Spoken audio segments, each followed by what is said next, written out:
Hello everyone, my name's Oliver East and I'm going to review Floor Plan for you today. This is a roll and write game for 1 to 100 people.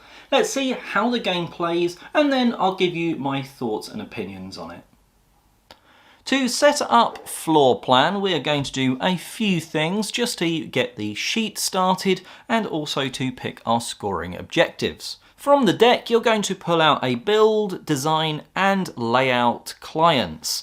These are going to be put into play and give you different scoring objectives, each, depending on how hard they are, a different number of points, and also a decoration bonus from the layout card, which will be an end game scoring. Taking the 2 dice, you're actually going to set one of them to 6 and roll the other. This gives us a size of lounge that we're going to be putting, or living room, sorry, that we're going to be putting into the middle. It must in some way surround this grey square, which you're going to put the L for living room on, and then you're going to draw on this potentially a 3 this way, and then a 6 down here, and this is our starting living room.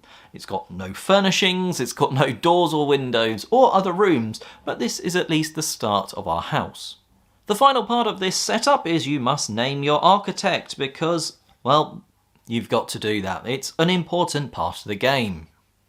That's setup complete, so it's time to play. The rounds are going to be very simple. You're going to roll the 2 dice, and it doesn't matter who does that, but you can take it in turns. You're then going to use the 2 dice that have been rolled to either draw a room of that size, shape, and depending on what you've rolled, that's the type of room it's going to be, or you could add features, and these again depend on what's been rolled. So let's have a look how that works.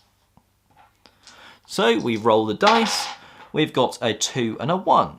So in this case, we rolled that 2 and 1. We could draw a closet or a washroom of size 2 by 1, or we could draw 1 tree and then 2 doors. Well, we've not got much of a building at the moment, and let's have a look at the scoring objectives. At the moment, there's nothing here that really matters about having a closet or a washroom, because here the closet needs to be at least 5 squares or more. So maybe we go for some doors which are to do with this. A living room with windows or doors into 5 or more other rooms. So let's add some doors and a tree. Because it's a 2, we add 2 doors. So maybe we add this here and another one over here, and we've got 2 doors. Now we need to add our tree somewhere. Well, we do need some stones enclosing a tree for this objective, so we're going to add our glorious tree there. Of course, your drawings can be a little bit better, but it does help to keep the symbols fairly consistent with what's on the scoring objectives. Let's say this was the next roll. This means we could do a 6, which is a living room, or 2, which is a washroom, of that size, 6 by 2. We've already got a living room at the moment, and we don't really need a washroom for the scoring objectives. So again, let's have a look at features that we could draw. Well, we could draw 2 more doors, and this would be 6 stones. Let's go for this objective to see how that works. So let's go for 1 stone, 2, 3, 4, 5, 6, and then a couple more doors. Well, let's open this one out here and another one over here. We really should start drawing some more rooms to utilise these doors at some point though. Starting the game, you do have 1 bonus, and you can unlock more by completing some of the objectives. Now, this allows you to basically change for you, and only you, the value of one of these dice. So, let's say this was the next roll, but we actually want, well, let's have some more stones as well, so we can score an objective.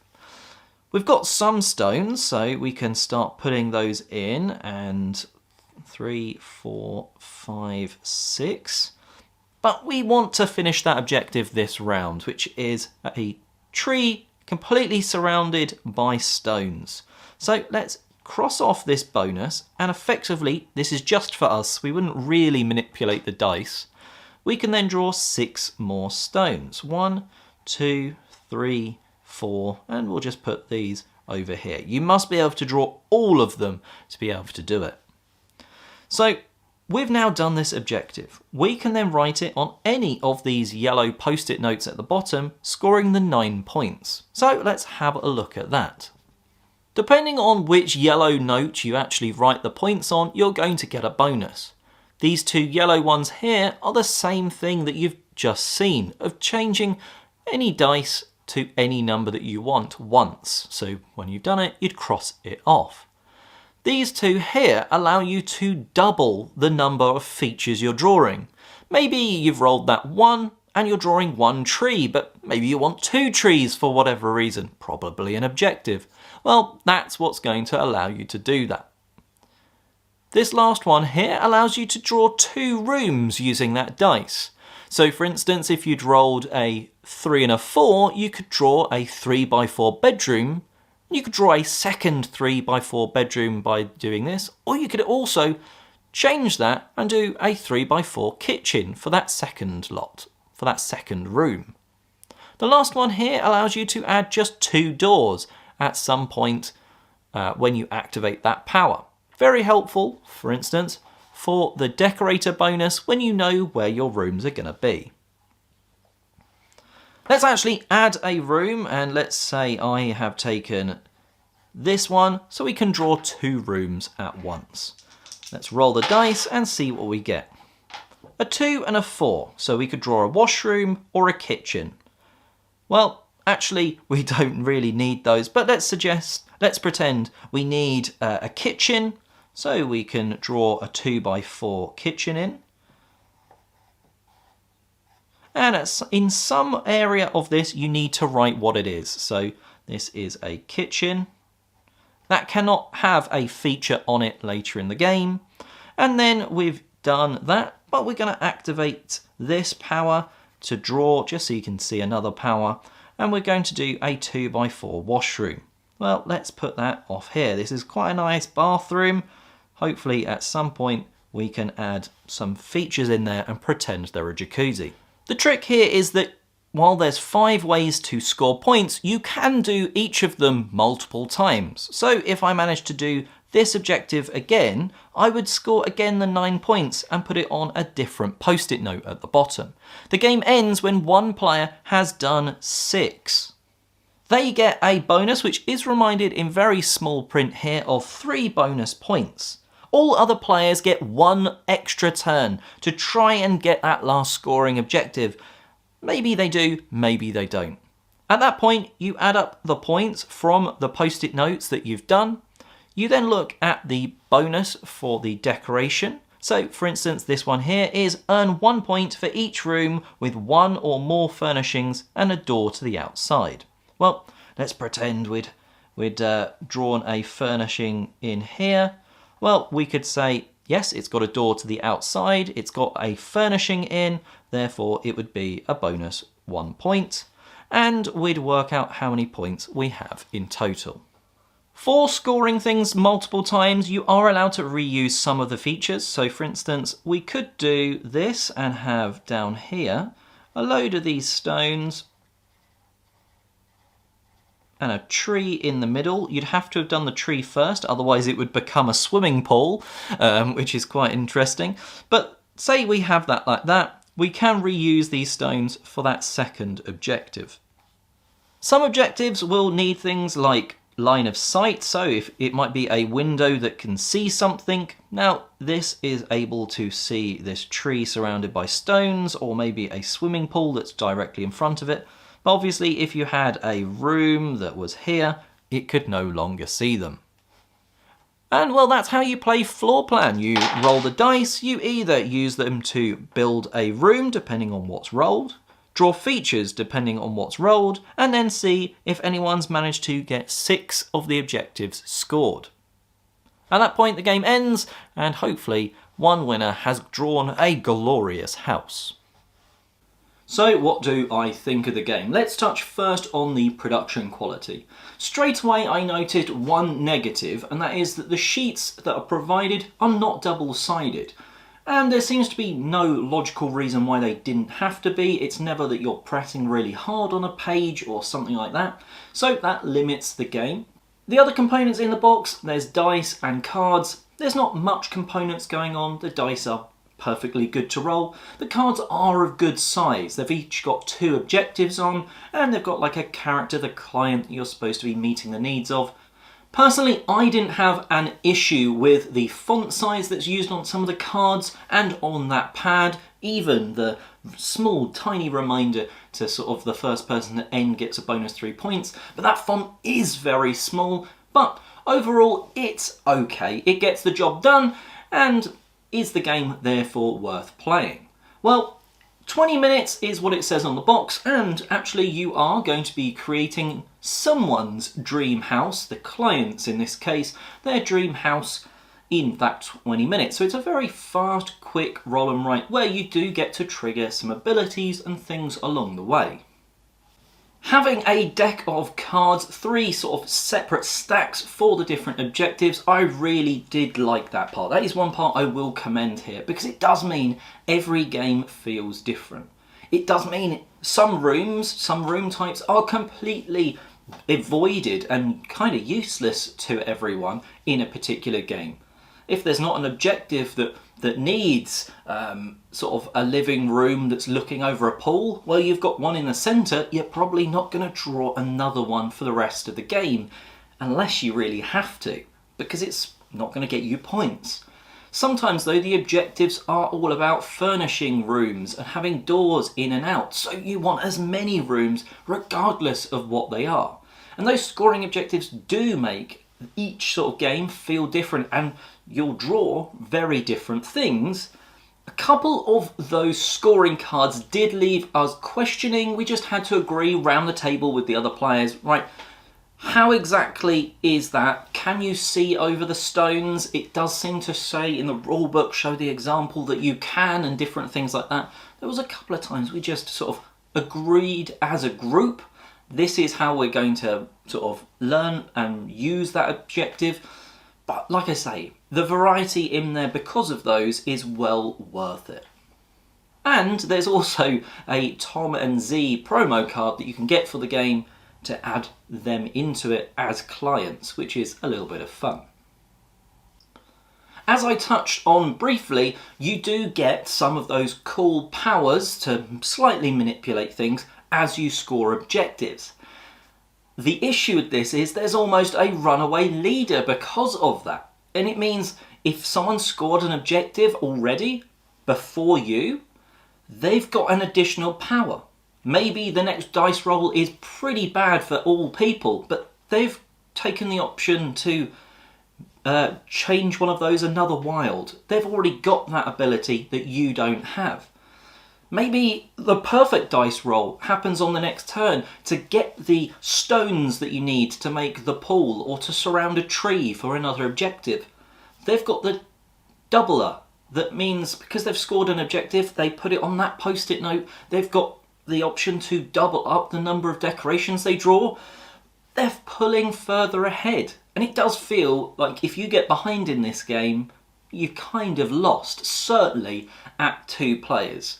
It does feel very hard to come back. Now, a lot of games get around this by saying, on your turn, you have to use the dice if you can, but on your opponent's turn, you don't have to. And I kind of wish that Floor Plan had done something similar there. Now, there are really no turns. It's someone rolls the dice. It doesn't matter who. But it does feel sometimes like, okay, if I roll the dice here and they're good for me and they're bad for you, it's not much you can do about it. You've used your one wild, you've not scored any objectives, you just have to deal with it. So it's almost like those powers just need to be given to you a little bit earlier, or the option to manipulate a dice. Maybe if it's your turn, you have to use them, but other people don't, or only use one of them to draw decorations on another player's turn.